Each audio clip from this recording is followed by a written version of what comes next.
past weekend, I had the privilege of joining a group of amazing Patriots in Virginia. As I entered the church, I found myself in a time jump back to when things were normal. There was not a single mask to be found in the entirety of the church.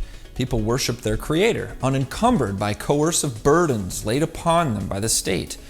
While it was refreshing to experience biblical Christianity for the weekend, on Monday morning I found myself once again thrust into the Twilight Zone of 2020 America, where decrees from governors have ranged from churches shall not assemble, to all churches must meet outdoors, to churches can meet indoors if they social distance with rigid sanitizing practices, to churches may meet but cannot sing praise and worship, touch each other, have baptism, marriage, or funeral services, and they may not celebrate the holy sacrament of communion.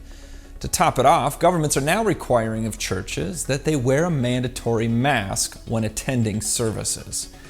Now, we are told that all these regulations carry the force of law. However, to say that these regulations have the force of law is a direct admission that they are not law. This perhaps is the greatest fraud contrived against the American church in history.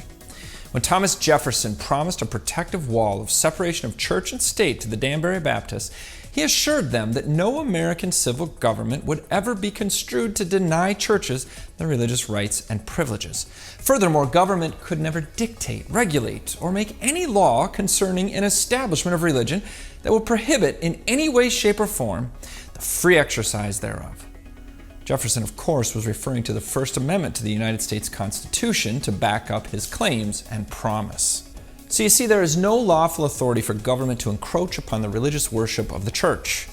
To say the government can tell the church what to do would be likened to saying that I, Jake MacAulay, can dictate the actions of the president of Russia or the prime minister of Japan. This is because our founders intended that the very same authoritative separations that exist between countries like the US and Russia or Japan exist between the American civil government and the church. At worst, this would be considered a conspiracy against the American church. At best, this is an embarrassing admission that the government views churches as irrelevant as they do a local social club. Founding Father Noah Webster asserted, "The Christian religion in its purity is the basis, or rather the source of all genuine freedom in government, and I am persuaded that no civil government of a republican form can exist and be durable in which the principles of that religion have not a controlling influence." As our governors delay the restoration of unencumbered church services and add more conditions, it is crucial to understand, regardless of whether the virus is fatal or phony, the lockdowns and shutdowns and mandates for social distancing and masks have no lawful basis in a church sanctuary. Pastors, I implore you, don't stand resolute and determined to willfully give up the authority of your church to the government. As you abandon your authority, you abandon your flock to wolves.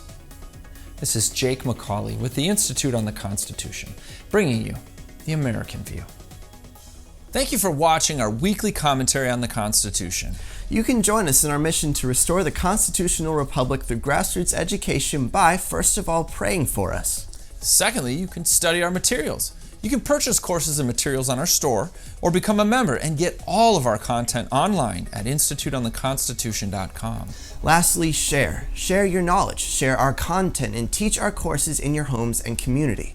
We can provide the materials, the facts, and the support, but we need you to be the hands and feet of this movement.